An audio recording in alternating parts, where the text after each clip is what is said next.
ఆంధ్రప్రదేశ్ కూటమి చంద్రబాబు నాయుడు గారికి దేశ ప్రధాని మోదీ సర్కార్ కేంద్రంలో ఎన్డీఏ గట్టి షాక్ ఇచ్చిందా?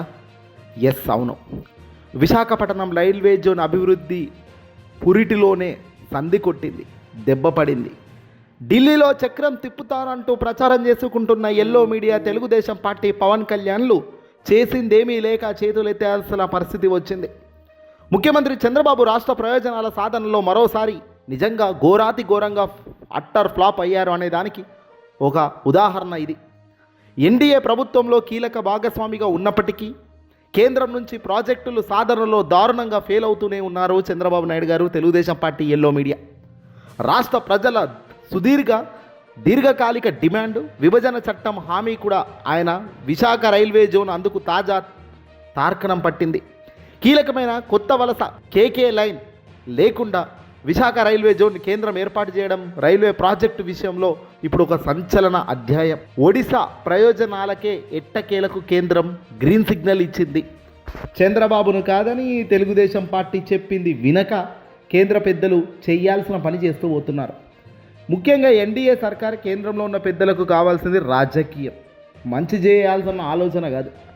స్వరాష్ట్రం ఆంధ్రప్రదేశ్లో చంద్రబాబు నాయుడు గారు ముఖ్యమంత్రిగా ఉన్నప్పటికీ కేంద్రం నుంచి రాబట్టాల్సినవి ఏవీ ఎప్పుడూ రాబట్టలేదు.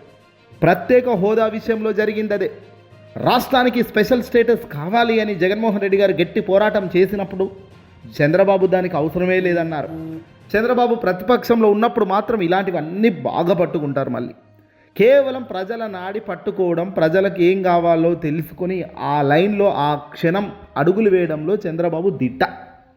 ఒడిశా ప్రయోజనాలకే ఎట్టకేలకు ఇటీవల కేంద్రం ఆమోదం తెలిపింది. విశాఖ రైల్వే జోన్ స్వరూపాన్ని ఖరారు చేసిన రైల్వే బోర్డు అరకుతో పాటు అత్యధిక ఆదాయం ఇచ్చే కేకే లైన్ను కోల్పోయినది విశాఖ జోన్.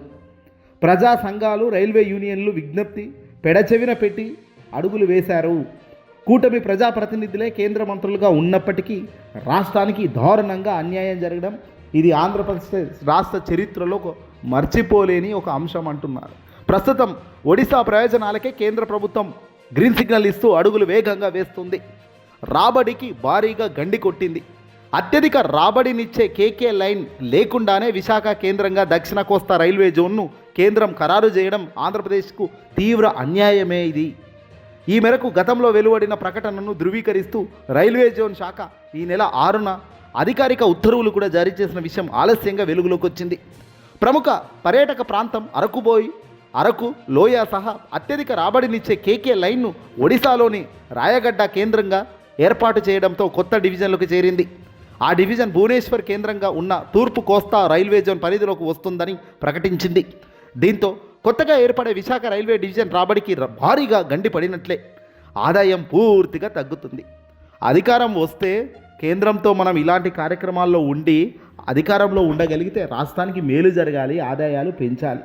ఉన్న ఆదాయాలకి గండి కొట్టుకుంటూ వచ్చే ఆదాయాలు దేవుడెరుగు అన్నట్టుగా పరిపాలన సాగుతుంది. ఇది విజనరీ యొక్క గొప్పతనం, ఇది విజనరీ యొక్క ముందు చూపు. ఇలాంటి విజనరీలు 2047కు నేను మరొకటి ఇచ్చా, 2060లో ఇంకోటి ఇచ్చా అని మాయమాటలు చెప్తూ ప్రజలను ఇబ్బంది పెడుతున్నారు.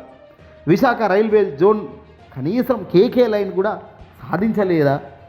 దక్షిణ కోస్తా రైల్వే ఎన్డీఏ చేతిలో కీలకంగా ఉన్న సెంట్రల్ గవర్నమెంట్ నుంచి వచ్చిన ఈ అంశాల్లో కనీసం సక్సెస్ సాధించలేని ఎన్డీఏ సర్కార్కు సంబంధించి అధికారంలో ఉండాల్సిన అవసరం ఉందా? చంద్రబాబు ప్రభుత్వం అధికారంలోకి వచ్చాక రైల్వే ప్రాజెక్టుల గురించి అసలు ఏమాత్రం పట్టించుకోవడం లేదు. KK line Visakhapatnam railway zone పరిధిలోని ఉంచాలని ఉత్తరాంధ్ర వాసులు డిమాండ్లో నిర్లక్ష్యం చేసింది. ఒడిశా ఒత్తిడికి తలగొగ్గి కేంద్రం రైల్వే బోర్డు తుది నిర్ణయం తీసుకోవడం షాకింగ్ పరిణామం. విశాఖపట్నం, రాయగడ్డ కేంద్రాలుగా 2 వేర్వేరు రైల్వే డివిజన్లను ఏర్పాటు చేయడం, విశాఖ కేంద్రంగా కొత్తగా ఏర్పాటు చేసే దక్షిణ కోస్తా రైల్వే జోన్ పరిధిలోకి విశాఖపట్నం డివిజన్ని చేర్పించడం, అత్యధిక రాబడినిచ్చే కొత్త వలస కిరండల్ సెక్షన్తో పాటు పలాస, ఇచ్చాపురం సెక్షన్లను విశాఖపట్నం డివిజన్ పరిధి నుంచి తొలగించడం, వాటిని ఒడిశాలోని రాయగడ్డ కేంద్రంగా ఏర్పాటు చేసే కొత్త డివిజన్ పరిధిలోకి తీసుకురావడం విశాఖ డివిజన్కు తీవ్రంగా నష్టం చేకూరుతుంది. ఇంత నష్టం వస్తున్న ఈ ఆవేశపడే చంద్రబాబు పక్కన ఉండే డిప్యూటీ సీఎం పవన్ కళ్యాణ్ స్పందించిన దాఖలాలకు పోలేదు. బహుశా ఈ సబ్జెక్ట్ ఆయన దాకా వచ్చిందో రాలేదో కూడా దేవుడెరుగు. ఇట్లా ఉంటుంది రాజకీయం. ఏదేమైనా పైకి పటారం, లోన లొటారం. చంద్రబాబు మాత్రం పైనకి చాలా హుందాగా నేనే రాజకీయం చేస్తున్నాను 40 ఏళ్ళ చరిత్రలో ఏది అన్నట్టుగా అద్భుతంగా వెళ్తున్నారు తప్ప ఇదిగో result at the end of the result మాత్రం శూన్యంగా ఉంది. ఉన్నవి కోల్పోతూనే ఉన్నారు. రేపొద్దున రాష్ట్రానికి ఆదాయాలు తగ్గే కార్యక్రమాలు ఎక్కువగా కనబడతాయేమో తప్ప పెరిగేవి మాత్రం శూన్యమే.